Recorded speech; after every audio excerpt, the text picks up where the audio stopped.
Samedi le 21 septembre, c'est bien ça, c'est le 21. Bienvenue en prenant votre café. Je vous ai écouté, j'ai monté le son un peu des bruits que je fais, des sons que je fais à l'occasion, pas de mon ventre, de la machine. Je vais vous parler de Legault, bien entendu. La presse, hein? Je critique envers la presse parce qu'ils sont très critiques, mais ils utilisent des mots anglais en tabarnouche, donc on va parler de ça. Il y a des gens qui pensent que le Royal Mall va tuer la rue Sainte-Catherine. Est-ce que vous y croyez? L'aéroport Trudeau, je vais vous donner son rang mondial. C'est pas tellement beau. Les employés en tech qui perdent leur job. Je vous parle, je m'en vais en 1981. Hein? On parle beaucoup de taux d'intérêt. Je vais vous montrer ça va de l'air de quoi en 1981. On parle encore de la saga Nordvolt. C'est presque impossible de ne pas en parler à chaque jour parce qu'il y a toujours de quoi de nouveau. La Banque du Canada doit-elle faire la même gaffe qu'en pandémie? L'or qui explose. Doit-on investir dans les centres de rénovation? De quoi d'autre? Est-ce que Montréal est une ville de party? J'ai des chiffres.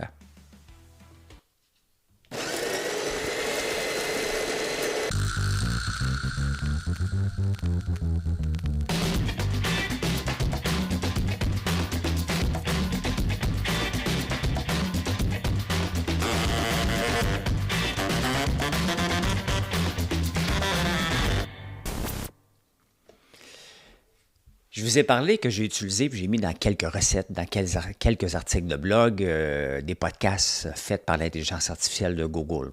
Et il y a une des recettes qui est la plus vue en anglais, parce que il y a des gens qui viennent nous voir en anglais. On ne travaille pas beaucoup nos traductions. Normalement, ça se fait presque automatiquement, mais l'outil ne fonctionne pas bien. Fait que j'ai été allé voir laquelle qui fonctionnait le plus. C'était la salade de roquette. On s'entend, c'est une salade simple, la roquette, là. Puis je l'ai donné à l'intelligence artificielle juste pour qu'il me fasse un podcast sur ça. je l'avais mis dans la recette juste en anglais. Et je suis allé l'écouter après, comme il faut. J'ai dit, voyons, ils se foutent de ma gueule. L'intelligence artificielle est allée un peu trop loin, hein, parce qu'ils sont capables de déterminer dans quel contexte. Mais là, OK, je peux comprendre que les gens qui ne me connaissent pas ont bien de la misère. Puis, c'est un site, mon site est fait qui me ressemble, hein, donc un peu spaghetti. Hein? C'est bien organisé, mais il y a beaucoup de choses qui, traditionnellement, vous ne verrez pas dans un autre site, comme une BD entrepreneuriale. Ils se sont foutus de ma gueule. L'intelligence artificielle s'est foutue de ma gueule avec ma BD entrepreneuriale. Il dit, qu'est-ce qu'il fait faire une salade de roquette, une BD entrepreneuriale, puis vendre du sirop d'érable, tu sais? Mais bon, chaque personne est unique. Le site me ressemble. J'aime parler d'entrepreneuriat. Regardez, je fais un show en ce moment d'actualité de finance. Ben, tu sais, ça les perd bien raide, là. Ça les perd complètement. Donc, ça me fait juste bien rire ce qu'ils ont dit. J'ai redemandé une deuxième version. Ils se sont foutus encore un petit peu de ma gueule, mais moins. Donc, mais sincèrement, c'est drôle vu de l'extérieur. Hein? Vu de l'extérieur, quand quelqu'un arrive et qui ne connaît pas, puis essaie de comprendre tous les liens de développer des cosmétiques, parler d'entrepreneuriat, faire une salade de roquette, faire d'autres choses, bien, c'est ça. Hein? Ça me ressemble. Et c'est un magasin général. Des fois, tu arrives dans un magasin général, hein, c'est... Oh, tabarnouche, c'est donc bien désorganisé. Puis la personne, elle trouve toujours ce qu'elle recherche. C'est bien organisé, notre site, c'est pas ça que je dis. Mais au point de vue de tout ce qu'on englobe, ça a fait déraper un peu l'intelligence artificielle. J'ai appelé Beneva.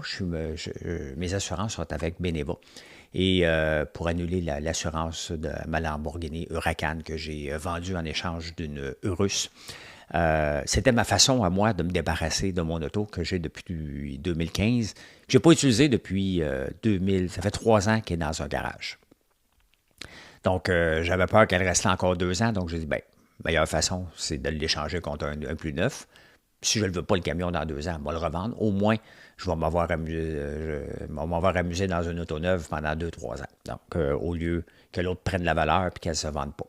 Donc, j'appelle pour annuler mes assurances. Je suis chez Beneva, je ne peux pas le faire en ligne. J'appelle, je pèse sur le 3, je pèse sur le 2, je pèse sur le 2, je pèse sur le 3.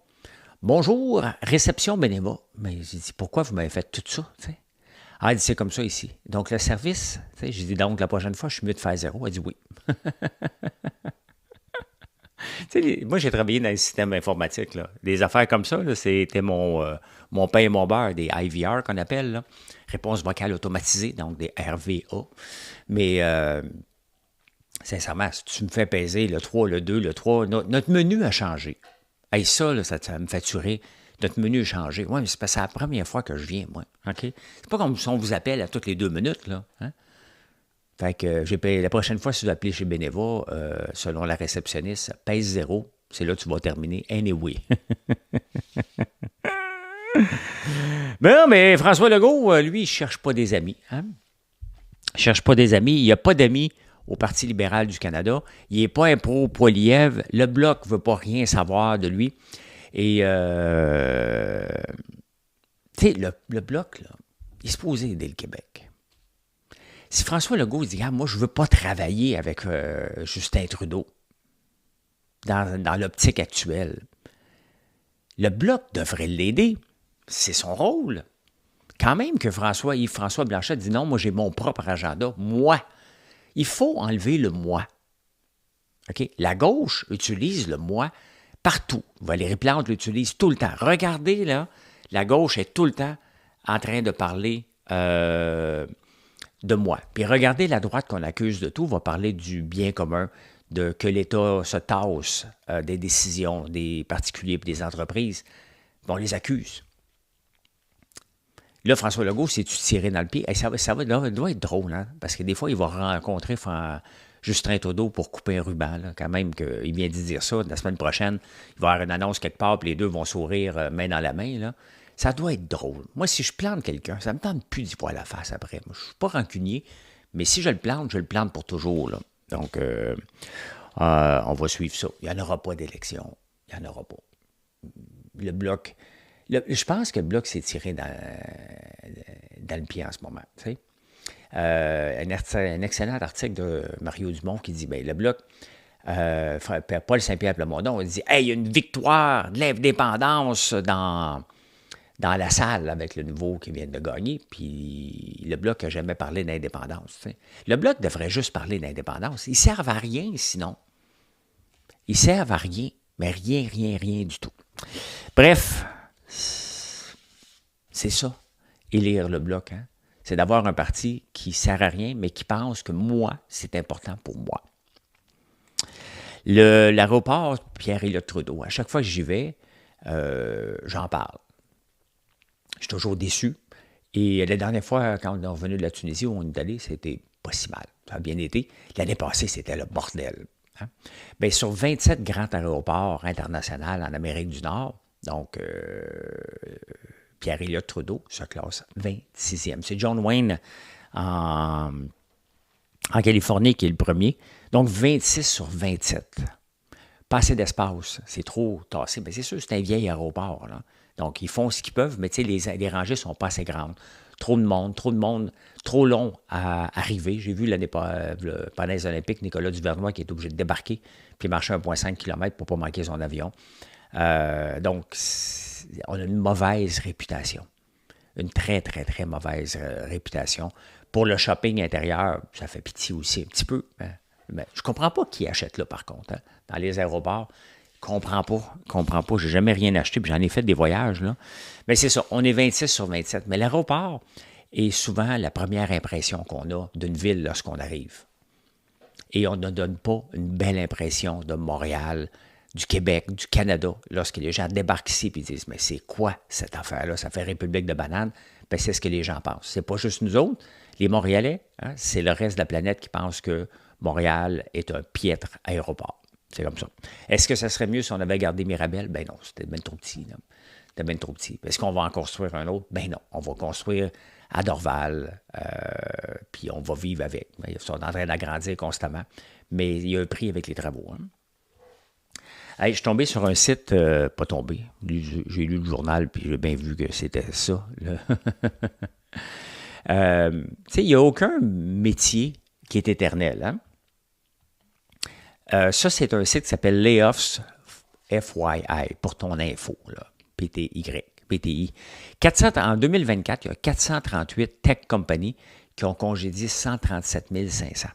Quand même, hein? Si on regarde en 2023, il y en avait 264 000 et 2022. Donc, la tendance, là, elle est là depuis 3 ans. Le nombre de gens en techno est de moins en moins nécessaire. Mais ça, on l'a vécu après le bug de l'an 2000. Après le bug de l'an 2000, les jobs en techno étaient pas mal plus rares. Après ça, c'est reparti. Et là, c'est reparti encore plus fort. Mais là, c'est bien évident qu'il faut, la techno a des limites aussi. Il y a moins de jeux vidéo et les technologies s'améliorent. D'être capable de programmer plus rapidement, ça s'est toujours amélioré. On arrive à cette étape-là. Et il y a beaucoup de gens qui ont eu du financement. Les startups en techno sont celles qui ont le plus de financement. Donc, on prend plus de risques. Là, ce qu'on remarque, c'est qu'on prend moins de risques. Et ce que les compagnies en techno font maintenant, au lieu de toujours faire de la recherche et développement, puis regardez pour plus tard, les programmeurs travaillent sur des choses qui sont payantes. On va rentabiliser l'entreprise en premier, puis on verra par la suite. On est rendu là. Puis, il y a l'intelligence artificielle. L'intelligence artificielle, ceux qui savent l'utiliser ou qui sont forcés de l'utiliser, parce que moi, je le forcerais dans mes entreprises si j'avais une entreprise techno. J'en ai, mais c'est pas moi qui gère. Je pense qu'ils l'utilisent là, dans AIVA Technologies, mais si je partais une entreprise aujourd'hui à zéro, premier meeting, vous ne programmez pas. Moi, j'ai étudié en programmation, moi. Hein? Je suis un ingénieur en programmation. Ben c'est ça. Voici ChatGPT, voici Claude.ai, voici tes comptes, je paye pour, utilise-le. Non, non, non, non, non, non, non, non. Ouais. Non? Ben, you're fired. Ben, c'est tout aussi simple que ça. Faut que tu utilises ces outils-là. Ils sont puissants. Ils sont très puissants. Et au pire, tu termineras la job. C'est comme si tu as un lave-vaisselle qui lave mal. Il va te laver le 3/4 de la vaisselle, tu finiras ce qui n'est pas tout à fait lavé à la fin. Mais tu utilises ChatGPT pour pondre du code un peu plus rapidement. Hein? Donc, on est rendu là, puis les outils vont juste s'améliorer. Donc, c'est normal. Et surtout que la tech, ils ont eu une belle ride. Une belle ride, puis ils étaient arrogants, les programmeurs. Donc, à un moment donné, là, ça rattrape ça. L'arrogance, quand tu es obligé de payer quelqu'un 150, 175 000, tu fais, moi, peut-être trouver d'autres solutions. Hein? C'est ça. Tout métier, à un moment donné, il y a un point de brisure. Tout prix a un point de brisure. Tout a un point de brisure et quand ça arrive, ben, c'est le déclin rapidement. Donc, ils ont bien gagné, ils en ont profité. Ils étaient un peu arrogants. Moi, je suis programmeur, tu me payes combien? 100 000? Pas assez. Ben, c'est ça. Là, maintenant, ben, tu as le chômage qui est basé sur pas 30 000, pas 100 000. Ben, je ris pas, mais si tu te modernises, tu vas pouvoir trouver un job. Hein? Qu'est-ce que j'ai marié? Ah, et saviez-vous que ça me surprend encore, hein? On parle d'accords de libre-échange. On va faire des accords de libre-échange avec l'Europe, avec le Canada, les États-Unis. On veut l'Asie, mais tout le temps. Tout le temps. Puis dans le Globe and Mail, un super article. Moi, quand on parle de mettre la hache dans la gestion de l'offre, j'en parle. La gestion de l'offre, enfin, du lait et des œufs sans contrainte. Rêvons pas en couleur, ça n'arrivera jamais. Il n'y a jamais un gouvernement qui va oser toucher ça. De toute façon, le lobby du lait s'est assuré de le mettre dans une loi. Donc, ça n'arrivera pas du tout que ça soit enlevé. Mark Carney, l'ancien président de la Banque du Canada, travaille avec le Justin Trudeau, mais là, il doit prendre des décisions. Hein? Les finances ne vont pas bien. C'est un banquier. Un banquier veut que ça s'additionne et que ça aille bien. Donc, qu'est-ce qu'il va proposer?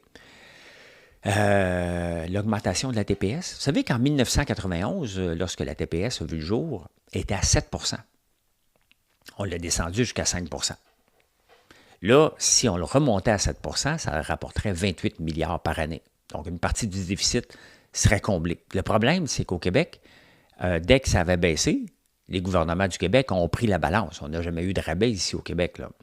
Ils ont pris la balance tout de suite pour contrebalancer. Donc, si le gouvernement fait ça au Québec, on est obligé, on peut pas, il faut diminuer la taxe provinciale. Donc, le Québec ne veut rien savoir de ça, c'est bien évident. On ne peut pas l'augmenter, sauf la taxe à la consommation qui va s'en plaindre. Hein. Regardez, je viens d'acheter un camion, un nouveau camion. Il y a une taxe de luxe depuis que Trudeau est là. M'en plains pas. Mais en plus des taxes TPS, TVQ sur le camion, m'en plains pas que je vais payer. Faites le calcul. Il faut fouiller comment ça coûte un Eurus. Là. Bien, la taxe de luxe, je pense qu'elle est 38 000. Quand même, hein? Donc, je paye ça plus la TPS. Je ne me plains pas, là, mais il y a à peu près 100 000, il y a plus que 100 000 $ de taxes sur le camion que je vais acheter. Je m'en plains pas, je consomme, je fais rouler l'économie. Hein? Brise des placements, ça a bien été. Oh, si vous voulez aller voir vos placements, là, profitez-en.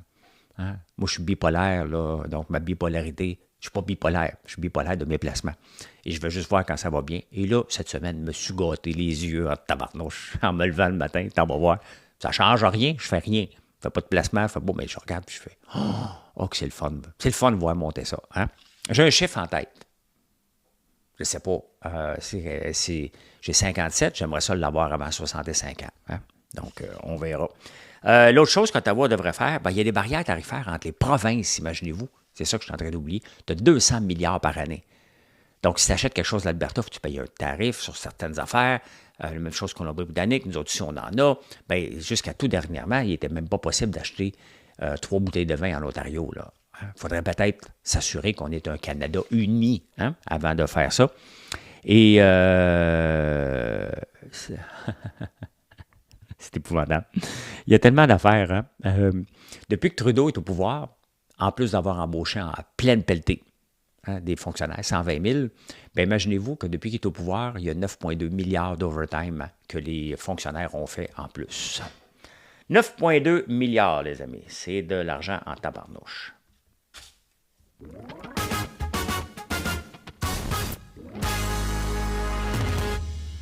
Vous me direz si mes sons de transition sont trop forts. Il me semble que ça me pète dans les oreilles. Sincèrement, là, si j'étais Jean-François Roberge avec la nouvelle campagne de français, je ne la mettrais pas dans la presse. Hein? Là, c'est le mix. Est-ce que Pablo Rodriguez est dans le bon mix? Hein? C'est quoi le mix? C'est Jeff Molson qui avait déjà utilisé ça. C'est comme pour faire les séries. On a-tu besoin d'apprendre des mots? Laissons ça dans le sport. OK? Laissons ça dans le sport, puis laissons le quotidien, puis les affaires ou les actualités hors des nouvelles de sport. Je ne veux pas apprendre un nouveau mot, moi. Le mix, ça ne me change rien. Le mix, ça veut dire, est-ce que Pablo Rodriguez a des chances de se faire élire par la population? Comme je disais hier, il est connu, mais il n'est pas connu. Hein? Il va falloir qu'il se fasse un vrai nom. On ne le connaît pas au Québec, là. La population ne le connaît pas. Donc, ils vont avec Denis Coderre parce qu'ils connaissent le bon vieux Denis Coderre, là. Mais je ne veux pas apprendre dans la presse tout le temps des mots anglais. Le mix, là, je suis obligé d'ouvrir la section de sport pour comprendre c'est quoi le bon mix. Bien, c'est de faire les séries, imaginez-vous. Hein? Ça ne veut pas dire de gagner, c'est de faire les séries. Hey, la Banque nationale vient d'inaugurer ses nouveaux bureaux à Montréal. Je vais essayer de vous montrer des photos. Ceux qui sont en podcast, bien, je vais vous décrire ça le plus possible. Ouais, on est dans le bon mix. Ben voilà, hein, c'est pas si vous pouvez voir, c'est petit. Écoutez, comment ils déclarent ça, la Banque nationale? Ils disaient, c'est pas une tour à bureau, c'est un lieu de rencontre.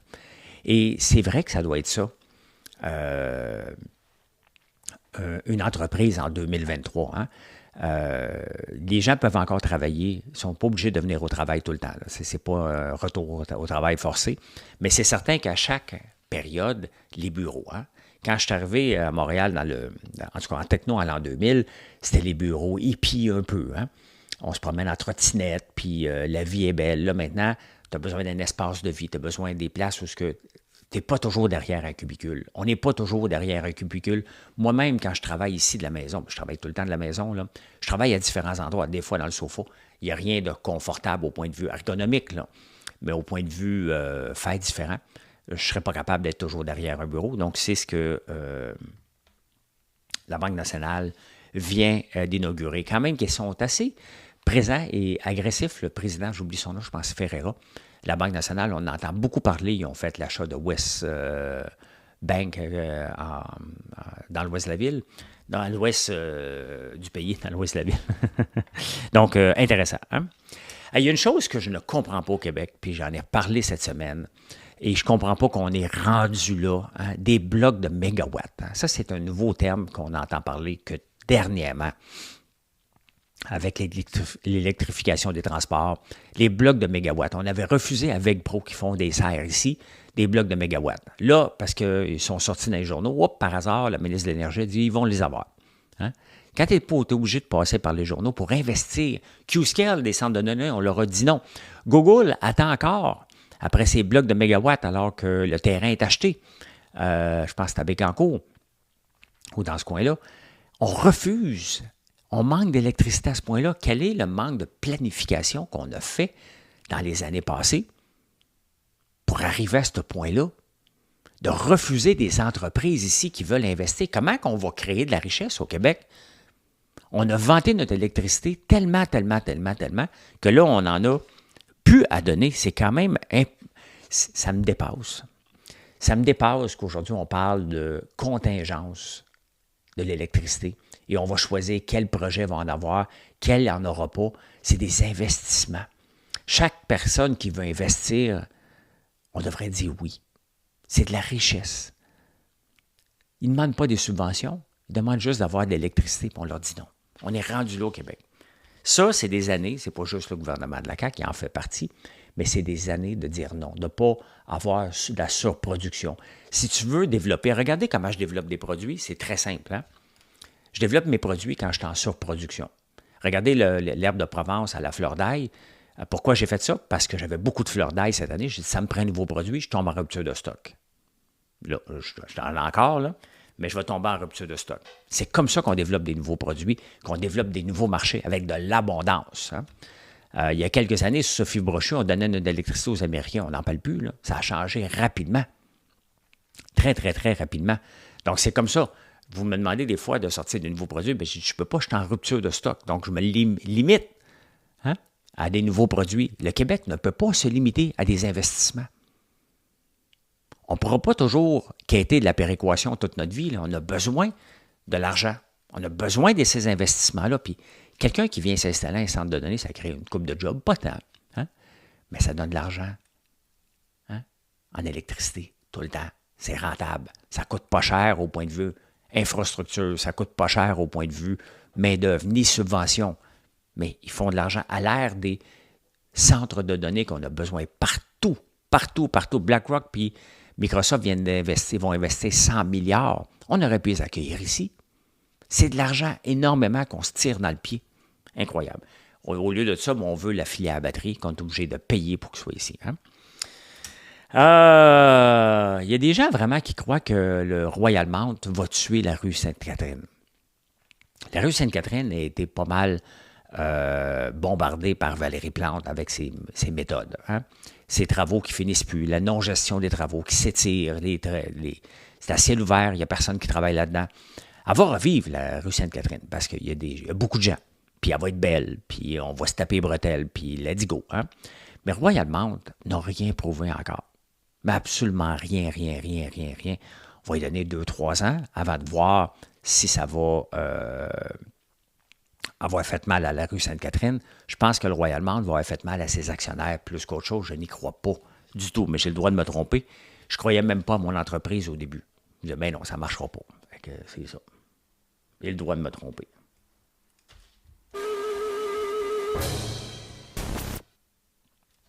Puis j'aime ça me tromper. C'est bien correct, se tromper. Hein? Hey, je vous amène le 21 septembre 1981. 1981. Ici. Qu'est-ce qui s'est passé en 1981? Est-ce que Jeanne d'Arc est un homme? Hein? Jeanne d'Arc était-elle en réalité un homme? S'interroge l'Observeur, qui cite des travaux réalisés par un biologiste américain, M. Robert Greenbald. Pour M. Greenbald, la pucelle d'Orléans souffrait en fait d'une maladie extrêmement rare, la féminisation testiculaire, qui donne un individu génétiquement mâle de forme féminine. On vient de le voir aux Olympiques. Hein? Il y a eu des cas comme ça. Maintenant, on ne dit plus ça comme ça. On dit non, pas aphrodisiaque, j'oublie le nom, mais c'est drôle. Mais je ne voulais pas vous amener juste ça parce qu'on parle des taux d'intérêt, puis on est content que ça baisse, puis... Hein? Bien, 7 banques suivent la TD, hein, le taux préférentiel à 21,25 %. Qu'elles allaient baisser leur taux préférentiel de 0,5 à 21 %. On est en 1981. La situation n'était pas pareille, pas tout comme aujourd'hui. Hein? 21 %. Est-ce qu'on va revoir des taux à ce niveau-là? Bien non, ça prendrait une inflation monstre. Hein? Mais sous contrôle, on va en parler tantôt, mais quand même 21,25 %. Donc, Jeanne d'Arc, serait-elle un homme? et le taux d'intérêt. En 1981, ça fait pas si longtemps, j'étais en secondaire 3. Et c'est là que j'ai planté en moto à ce moment-là. Ouais, je passe par-dessus mes poignées à 140 km/h. Vous allez me dire que ça a laissé des dommages. Je vous crois sur parole.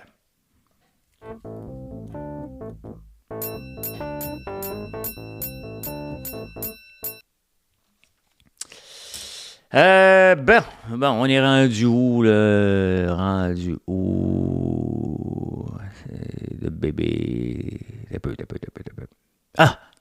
Vous savez comment Investissement Québec attire les entreprises étrangères au Québec? Le Bloc québécois, le Parti québécois dernièrement fait une maudite bonne job. Hein? Là, c'est Paradis qui vient de sortir ça. Bien, imaginez-vous qu'Investissement Québec, dans leur pamphlet, le one-pager, là, de dire venez investir au Québec, ce qu'ils vendent en premier lieu, c'est du cheap labor. Hein? Que les jobs coûtent 14 % moins cher qu'ailleurs. C'est l'argument numéro un. Puis en plus de ça, bon, on va être subventionné. Là. Donc 14 % c'est l'argument numéro un pour convaincre les gens d'investir. Hey, ça, c'est une grande fierté, le Québec. Hein? Venez, on est du cheap labor. Ils disent pas ça comme ça, mais ça ressemble pas mal à ça. Hein? 50 % dans les 7 ans. Bon, encore une autre affaire que je n'ai pas compris.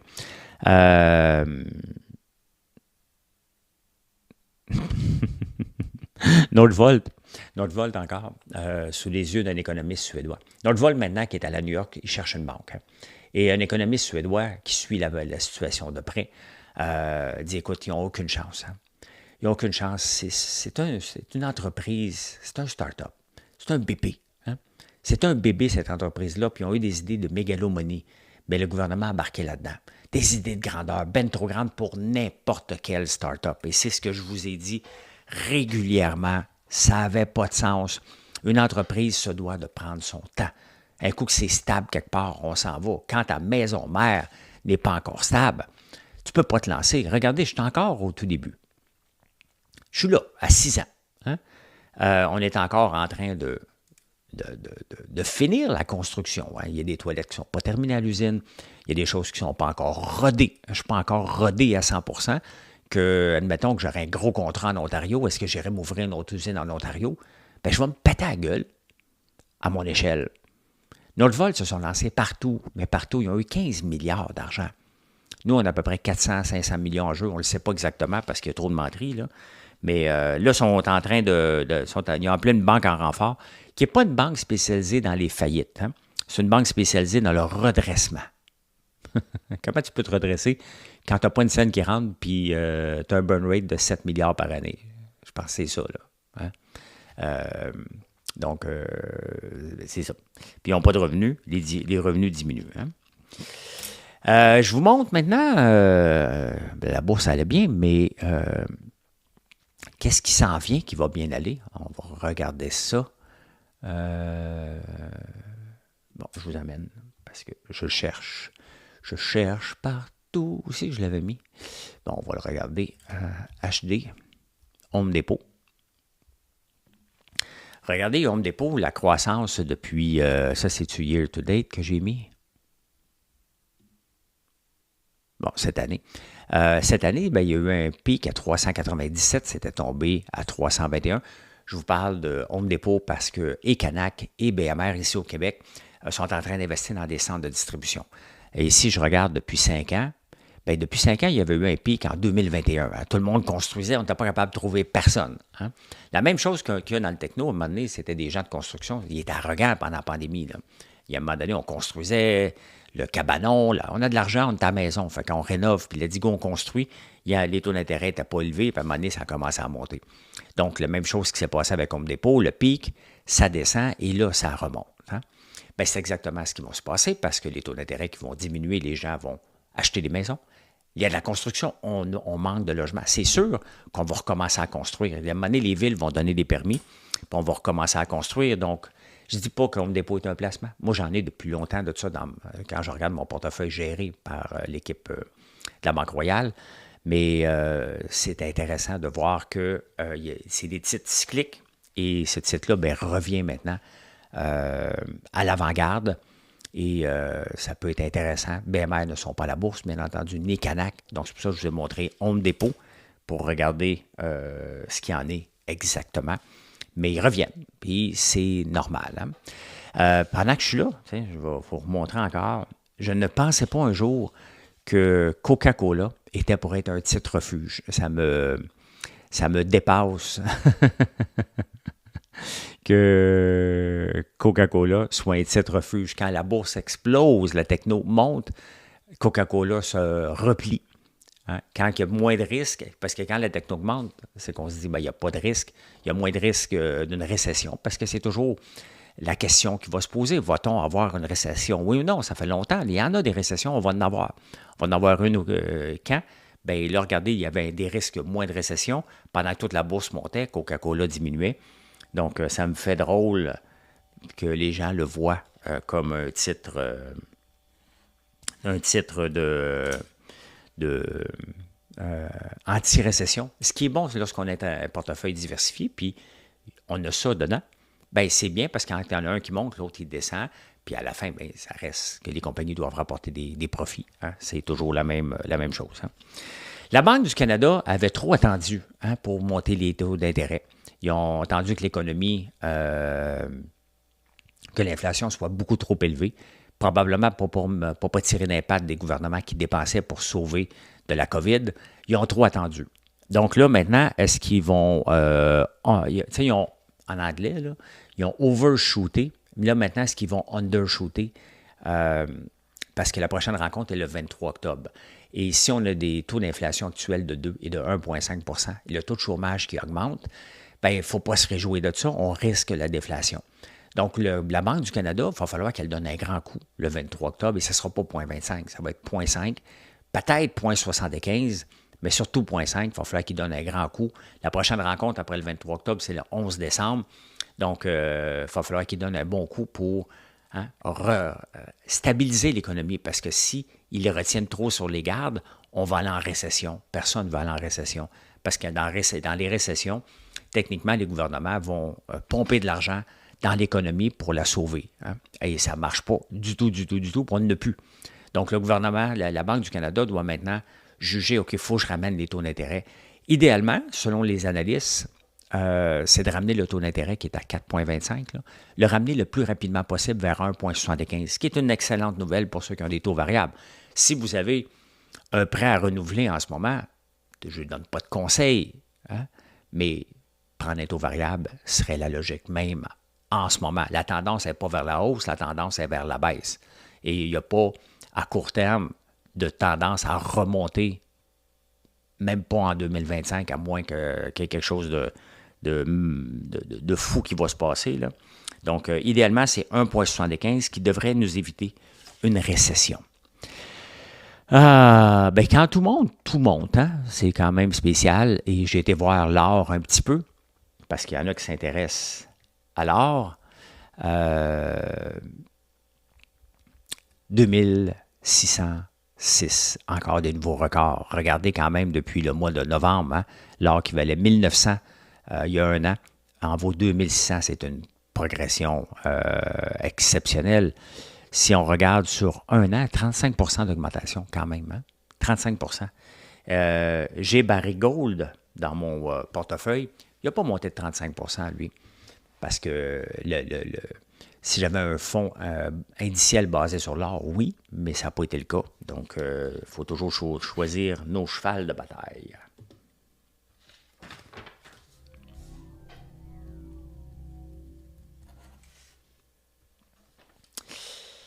Hey, ça vous tente-tu d'acheter la photo du roi Charles? La photo officielle est sortie. Là, si vous ne le voyez pas, je vous invite à aller googler ça après.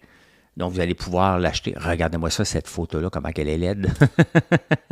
Il se tient les deux bras, bien droites, avec sa pile de médailles, les pantalons trop grands, un petit peu par en arrière. C'est laid. Puis c'est vendu officiellement sur le site de canada.ca. Vous pouvez y aller. Vous pouvez downloader la photo numérique, là, hein, en PDF. Là, vous pouvez l'avoir 14 par 17. Puis vous pouvez obtenir une version imprimée du portrait officiel canadien de la Ligue monarchiste du Canada. Tu vas payer 25$ plus les frais de shipping pour une petite photo 5x7 d'une photo LED. Ah, ça n'a pas de bon sens. Vous pouvez acheter aussi Camilla. Sa Majesté la Reine Camilla aussi que vous... Qui c'est qui va acheter ça? C'est marqué jusqu'à épuisement des stocks. Il y en a-tu mis une? Hein? Il y en a-tu mis une? J'ai autre chose à vous montrer ici. Non, OK. Un autre insolite qui n'est pas là, que je vous ai parlé hier, qu'il y a quelqu'un qui marche par en arrière, des études en buvant du café, puis un certain Nicolas qui m'a traité d'imbécile parce que je riais de ça, puis que ça avait bien du sens, puis tout ça. Puis il me disait que j'étais narcissique parce que je me pensais bien bon. Hein? Je pense pas bon, je fais juste rire de certaines nouvelles que je trouve insolites. Mais tu sais, c'est le genre d'insulte que j'ai pas à recevoir. Je n'ai pas le goût de m'obstiner avec personne. C'est comme quand j'ai vu Stephen Harper, j'ai trouvé qu'il avait bien parlé, je le mets sur les réseaux sociaux, il y a quelqu'un qui me dit que c'est une pourriture. Ben, t'es bien niaiseux. Je viens te dire qu'il a bien parlé, tu me dis que c'est une pourriture. Tu as le droit, mais je ne discute plus. Il y a des bouts que je ne discute pas. Soit que je vous bloque, parce que comme le Nicolas ici, je l'ai bloqué. Vous voyez bien que ça n'avait aucun sens de maintenir ça sur ma page. Je suis content que vous abonnez. Mais voilà. Hey, je continue. Amazon va avoir un nouveau show sur Amazon.com qui s'appelle Buy Now. Et ça va être un mélange de Shark Tank et de TV Shopping. J'ai hâte de voir ça. J'ai hâte de le voir. C'est pas pour l'expérience, là. C'est que dans le fond, tu présentes ton produit, puis les gens peuvent l'acheter tout de suite. Donc, augmenter les ventes. C'est à peu près ça. C'est investissent dedans, puis tout ça. Sauf qu'une des juges, c'est Gwyneth Paltrow.